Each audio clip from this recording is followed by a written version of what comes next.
නැද්ද කියලා හෙව්වත් මම කනේ ස්පිරිතාලේ නවත්තලා. උඹට ওই බුලත් විකුණන්න බෑ. බල පොඩි උඹන්. බලට බුලත් විකුණන්න බෑ. තට්ටු මට දියා. මම වික්කේ බුලත් නෙමේදා. මම වික්කේ මොකද්ද? අප්පච්චිගේ නම ආනමඩුවේ පොළ තියෙන්නේ සිකුරාදට. කුරාදර කියන්නේ ආනමඩුව නගරේ බොහෝම කාර්යබහුලයි. අදටත් එහෙම තමයි. සෑහෙන විශාල සති පොළක් තියෙනවා. ඒකේ අපේ අප්පච්චි එදා ඉඳන් කරන්නේ මේ ගෙදර බුලත් පාත්ති දාලා ඉවර වෙලා ඒතල බුලත් ටික කඩලා ගොනු කරලා බුලත් තට්ටුවක් බැඳගෙන සිකුරාදා පොළට යනවා. ඒක තමයි මම උපන්දා ඉඳන් මම දකින සිද්ධිය ඕක තමයි. ප්‍රධාන ගොවිතැන බුලත් ගොවිතැන. හරිද? අද වගේ මතකද 2009 O level ලියලා ඉන්නකොට අප්පච්චිට මොකද අසනීප වෙලා හොස්පිටල් ඇඩ්මිට් කරනවා. ඒතර දැන් පොළේ යන්න කෙනෙක් නැහැ. ඊට පස්සේ මල්ලි පොඩි මට වඩා අවුරුදු 3ක් බාලයි. පොළේ යන්න විදිහක් නැහැ. සිකුරාද දැන් බුලත් කොහොම හරි අම්මා බුලත් කඩනවා. මායි අම්මයි මල්ලි එකතු වෙලා බුලත් ටික කඩලා ඔක්කොම කරලා මායි මල්ලි එකතු වෙලා දැන් තට්ටුවේ ගහනවා. තට්ටුවේ ගහන එකත් අපි දන්නවා. මොකද අපි පොඩි කාලේ ඉඳන් ඔක්කොම දේ බලාගත්තා. සහ ඔක්කොම ඉගෙනුවා. ඊට පස්සේ දැන් පොළට යනකොට පොළේ ඉන්නවා පුතා මේ බුලත් ඒකාධිකාරයේ තියාගත්ත මහ වෙලෙන්දෙක්. එයා තමයි නිකන් පොළේ බුලත් පොර. එහෙම හිතන්නකෝ. පොර තමයි සීන් එකේ ඉන්නේ. දැන් ගියාට පස්සේ අහනවා මේ කොඹලගේ අප්පච්චි දෙන්නේ නැද්ද? අපි දෙන්න බුලත් තට්ටුවත් අරගෙන දැන් යනවා. යන්නේ ට්‍රැක්ටරි ලෑන්ඩ් මාස්ටර් එකක් RK80 යන්නෙත් එන සීන් එකේ ගියාම පොළ ඇතුලේ අහට දානවා මෙහෙට දානවා රිවර්ස් කරනවා එනම සීන් එක දැන් ගිහින් බෑ.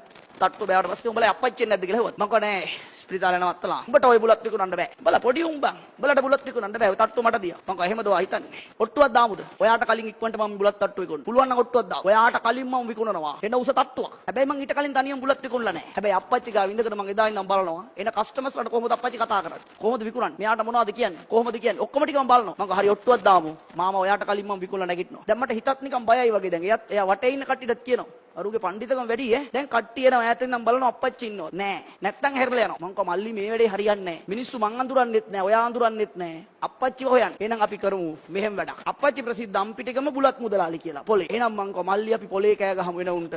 අද මුදලාලි අම්පිටිගම මුදලාලි නෑ. එයාගේ බුලත් විකුණන්නේ පුතාලා දෙන්න කියලා. හරි කිව්වා.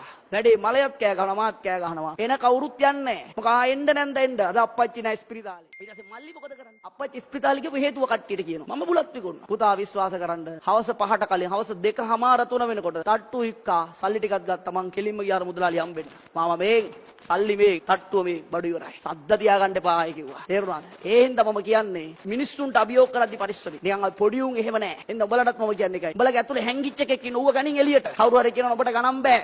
ඔයා එහෙමද කියන්නේ? ඉන්න මං ඔයාලට කරලා පෙන්නන්න. මං එදා ඉඳන් ඔබලට කියන්නේ එකයි. ඔබලගේ ඔය මං උදාහරණයක් කිව්වේ. මම එහෙමනම් කිසි දවසක නොකරපු වැඩේ මං ඔක්කොටම කලින් කරලා පෙන්නුවා. හැබැයි ඒක කරන්න මට පුළුවන් වුණේ මොකක්ද? මගේ අප්පච්චි ගුණාත්මක දේවල් පොළ ඇතුලේ විකුණලා හදපු නම හින්දා.